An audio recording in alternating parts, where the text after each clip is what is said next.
I've got a serious Facebook Marketplace problem.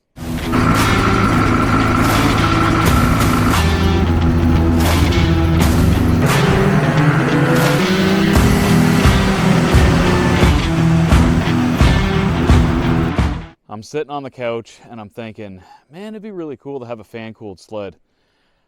One of my friends has one. He's been telling me that I should probably buy one. And I am such a sucker for a good deal. And nostalgia just hit me really hard with this one. This is a 1982 Ski-Doo Everest 500. The gentleman that I bought it from, he had this thing listed as a 1981. I was going over a few things on this snowmobile here. And the biggest giveaway that it's a 1982 is the data plate on the side of the tunnel says June 1981. To me, that means that it was produced in June of 1981 for the 1982 model year. The other giveaway is the seat. The 1981s, they had a pad that came up on the top of the gas tank. And as you can see, the seat on this one, it's pretty roached. And I was all over eBay last night looking for a new seat cover, and I noticed that the 1981s, they've got like this flap that comes up on top of the gas tank. Unfortunately, I got way too excited and I ordered that seat cover. When I get home today, I'm going to have a look and see if there's a specific 1982 model. If not, I'll pin the flap back. Anyway, I'll show you guys around this sled. As you can see, this thing is definitely far from perfect. But for ditch bashing, this thing is going to be incredible.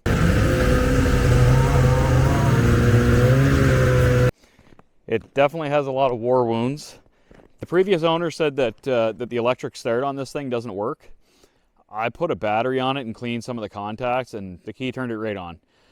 I'm just running this thing by pole starting it for now, and honestly, I'm probably just going to leave it that way.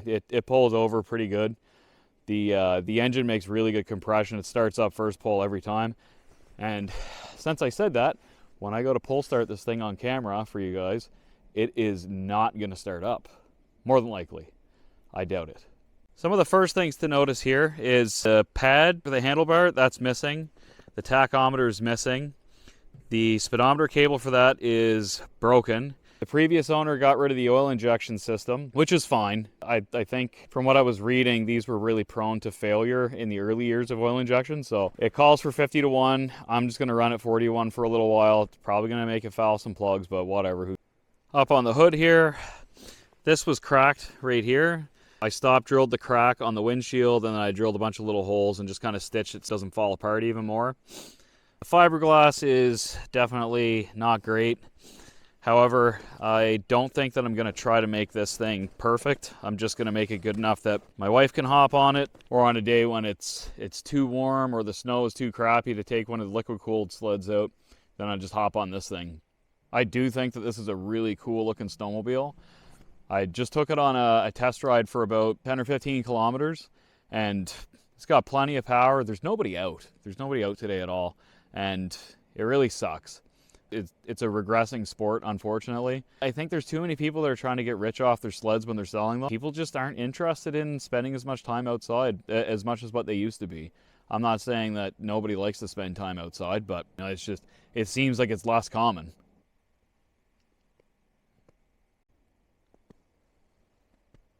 Pop the hood here and we'll see what's going on.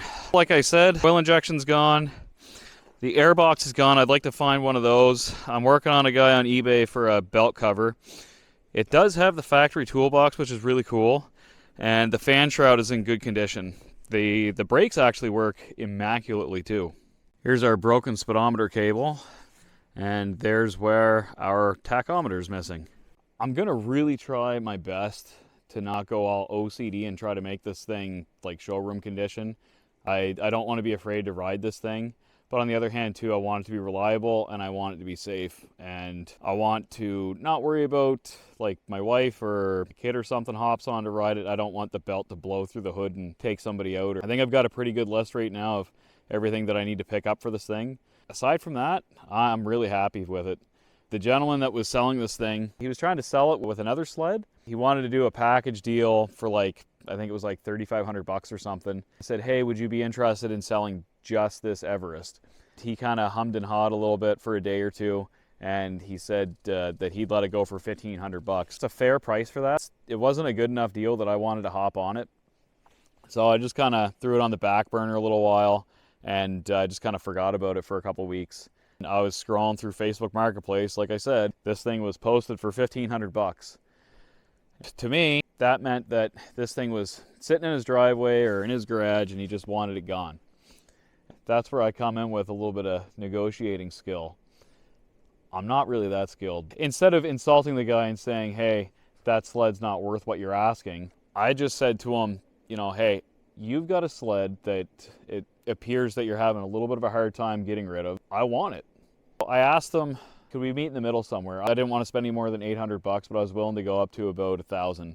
I don't really care about maybe $100 or $200. It's well worth my time to just find something local. He said that he'd do $1,100. I said, you know what? Perfect. I hopped in my truck and I headed out to go meet this guy. He was about half an hour away from home. It was a nice little drive out. And I got there, test rode the thing. He was a really good dude. After the test ride, I looked at him and I said, you know what, man? I came here and I was kind of hoping to beat you down a little bit and get it for less money, but I can't in good conscience try to pick this thing apart because what he was asking was more than fair. We started loading the thing up on the trailer. One of the grommets for, I think, a fuel level sight glass came out, or it ripped or something. And it wasn't the top one, it was the lower one. So this thing started leaking gas all over this parking lot. That's when I thought, this is where I'm going to be able to negotiate a little bit of a deal. I just looked at the guy and I said, hey, would you knock off $100 for that? And he said, if you're willing to fix it, that's it. So I got this thing up on the trailer, took it to the car wash, I rinsed the gas off. When I bought my first Grand Touring, I bought a pack of those grommets. I got this thing in the garage, put the fitting in there and filled her up with gas and she's good to go. Long story short, I ended up getting it for $1,000. And now I'm going to start this thing up.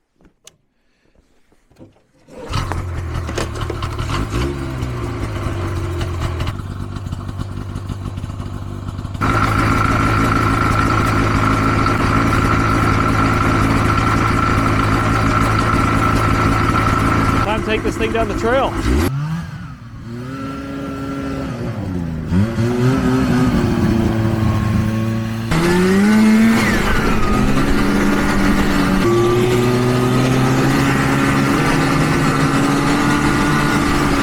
Definitely a much more rigid ride than the Grand Tourings.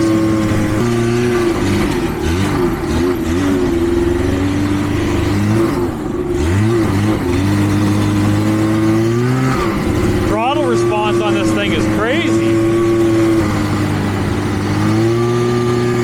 Man, this thing rips. We're encountering a little bit of an obstacle here in the trail. Maybe I can just ride over top of this. Oh yeah. Piece of cake. What a beautiful day. These trails should be loaded with people, and it's just me out here. This is nuts.